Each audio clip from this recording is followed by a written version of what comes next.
पुरोगामी कोल्हापूर जिल्ह्यात अघोरी कृत्यांच्या घटना काही कमी होताना दिसत नाहीयेत। काल रात्री तर कोल्हापुरात भूत उतरवण्याचा अघोरी प्रकार समोर आलाय। कोल्हापूर शहरालगत असणाऱ्या पंचगंगा घाटावर मध्यरात्री एका महिलेवर मांत्रिकानं भूत काढण्याचा अघोरी प्रकार केल्याचं उघडकीस आलंय। हा प्रकार इतका भीतीदायक होता की आजूबाजूचे लोकही थरारून गेले। या संपूर्ण प्रकाराचा व्हिडिओ सोशल मीडियावर व्हायरल झाल्यानंतर या घटनेनं परिसरात एकच खळबळ उडाली आहे। त्यामुळे या प्रकरणी पोलिसांनी भोंदूबाबांवर कारवाई करण्याची मागणी अंधश्रद्धा निर्मूलन समितीने केली आहे। दरम्यान या प्रकारावर नागरिकांनी देखील संताप व्यक्त केलाय। शिवाय यापुढे पंचगंगा नदीवर अशा अघोरी प्रकारांना विरोध करून भोंदूबाबांना चोख उत्तर दिलं जाईल असा पावित्रा त्यांनी घेतलाय।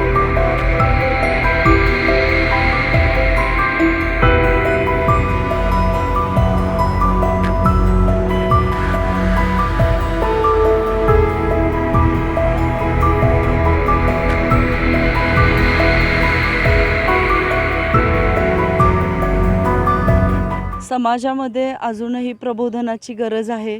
वैज्ञानिक दृष्टिकोन न ठेवता आपण असे अघोरी प्रकार करत निघालेलो आहोत।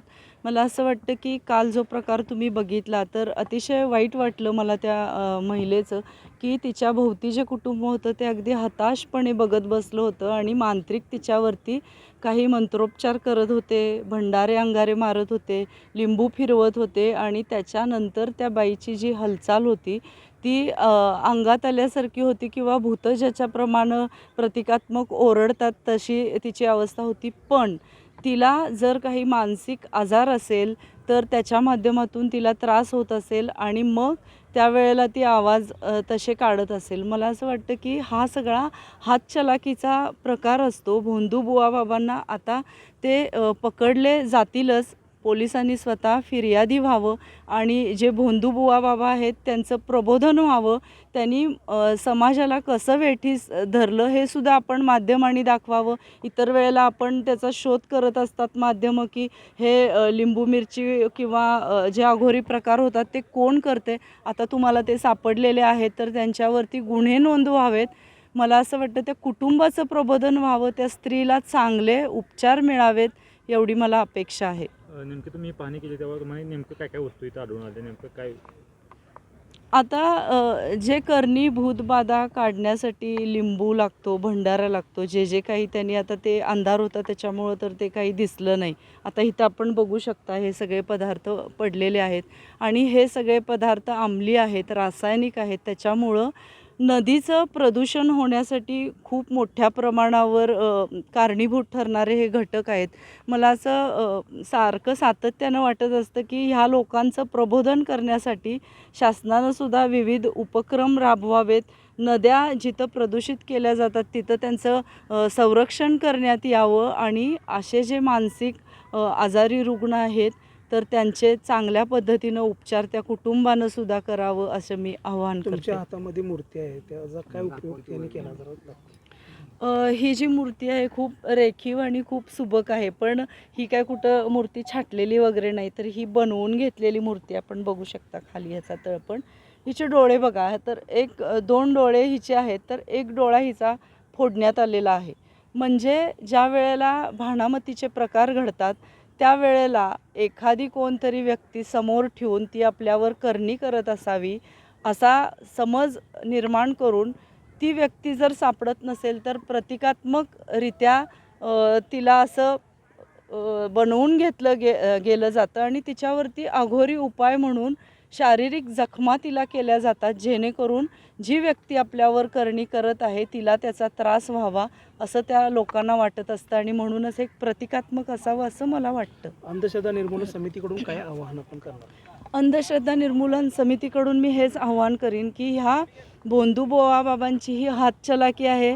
अंधश्रद्धा निर्मूलन समितीचे जादूटोना अंतर्गत सारखे प्रबोधन करणारे कार्यक्रम आखले जातात। ते आपण आपल्या जिथं जिथं गल्ली असतील किंवा गाव एरिया असेल तर तिथं ते कार्यक्रम ठेवले गेले पाहिजेत। त्याच्यामध्ये वेगवेगळ्या प्रकारामध्ये भोंदू बुवाबाबा कशी हातचलाकी करतात आणि ते तुम्हाला लक्षात येईल। असे अघोरी प्रकार करताना कुणाला काही शारीरिक जखमा होत नाहीत, पण आपल्या मनाचं समाधान होतं, आर्थिक मानसिक, भावनिक आणि कधीकधी शारीरिकसुद्धा आपल्याला त्याच्यामुळं अपाय होऊ शकतात. तर अशा कुठल्याही अंधश्रद्धेमध्ये तुम्ही पडू नका. तुम्ही औषधोपचार करा. तुम्ही मनाचं काउन्सलिंग करण्यासाठी समुपदेशनाची आवश्यकता आहे. ते समुपदेशन तुम्ही करा. कारवाई खरं म्हणजे या शाहूनगरी, कोल्हापूर शाहूनगरीमध्ये असा प्रकार घडणं म्हणजे हे फार दुर्दैव आहे. कारण की पंचगंगा घाटावर जे परिसरातील नागरिक फिरायला वगैरे येतात रात्रीचं वगैरे, त्यांना हे भीतीदायकच प्रकार आहेत. कारण की असे जर प्रकार कोल्हापुरात चालले तर भविष्यात कधी नरबळी पण द्यायला हे कमी पडणार नाहीत. त्यामुळे कोल्हापूरकर तर अशा मांत्रिकाला तर भीक तर घालणारच नाहीत.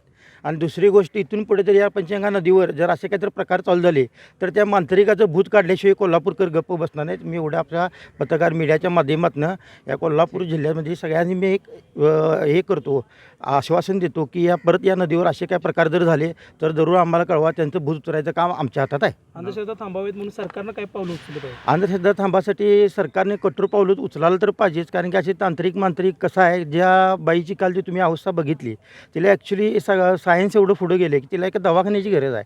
आणि अशा कमी पैशामध्ये जे काम करणारे जे मांत्रिक आहेत त्यांच्याकडनं काहीतरी असं करून भविष्याच्या बाईला आपण जीवाला धोका निर्माण होऊ शकतो आहे.